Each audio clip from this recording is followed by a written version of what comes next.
थांनाय इलेक्सन समाव बुंलांनाय बायदि आरो बिटिआरनि रायजोफोरखौ खोथा होनाय बायदि आङो जारिमिन लिरनानै गालांनायनि आंनि जि सिमां मुसलपुर समस्तियाव आं बायदि आरो जाहाथे आरो सासेबो माने एमसिएलए बा इएम आरो जन्म मोनला बेबायदि थासारियाव गालांनानै खामानि मावलांनायनि टेन्डेन्सि आरो बिनि स्पिरिटजों दिनै जोङो दिनैनि दिनाव दिनै 24 माने 26टा मिटिं जाग्रा न' 3 लाखनि गोजौआव एबाब गासिबो आप टु 11 लाख 11.5 लाख 15 लाखसिमहालागै आसनि दिनै सानसेयावनो जोङो 20टा उद्घाटन खालामदों आरो फैगौ 26 तारिखआव आनादार 20टा एखे सेम माने एखे माने मोनसे ड्रयिंजोंनो जायखौ जोङो माने कमिउनिटि हल आइ न' होननानै बुंदों बे न'खौ जोङो फैगौ 30 तारिखनि आगोलाव जोङो 60 माने 60टा न' जोङो गामि गामि बेखेवनानै होगोन आरो बेनो मोनसे जारिमिनखा गोदोनि समनिफ्राय दिनैहालागै मोनसे बिजि मोननो हायि गामिफ्रा दिनै गाजा गोमजा गोमो खालारजों गोजा दाइनालुम न'जों दिनै बेसेबांबा गिदिर गिदिर न' मुसलपुर समस्तियाव फैगौ 6 दाननि गेजेराव जानो थांगासिनो दङ बे मोनसे मुसलपुर समस्तियै बे जारिमिन आरोखि आं बिसारगतियाव जे रोखोमनि होनदोंमोन जे मोनसेबो गामियाव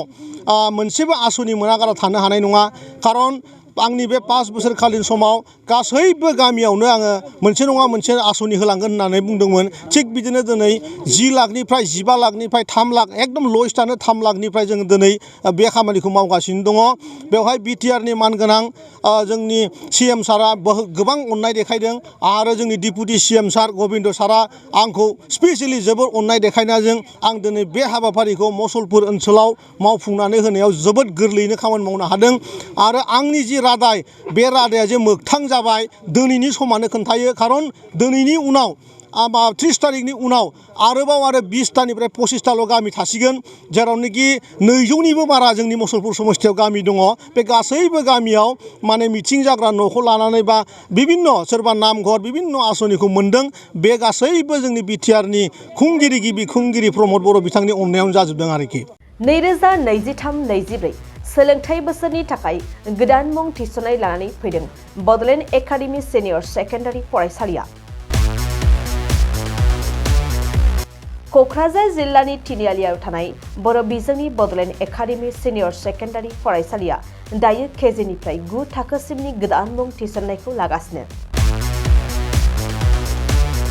बड'लेण्ड एकाडेमि सिनियर सेकेन्डारि फरायसालियाव गुनगोनां सोलोंथाइ होनायजों लोगोसेयैनो नोंथांमोना बे फरायसालियाव थानाय जानायनि हस्टेल खाबुखौ मोननो हागोन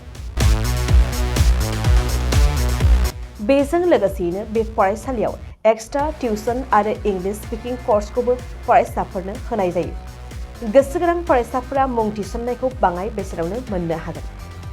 बेनिखायनो बड'लेण्ड एकाडेमि सिनियर सेकेन्डारि फरायसालियाव फरायसा एबा नोंथांमोनहा मुं थिसननायनि बागै मिन्थिनोब्ला नैबे मबाइल नम्बर 9101488399 नङाब्ला थोंजों फरायसालियाव थांनानै खौरां लाहैनो हागोन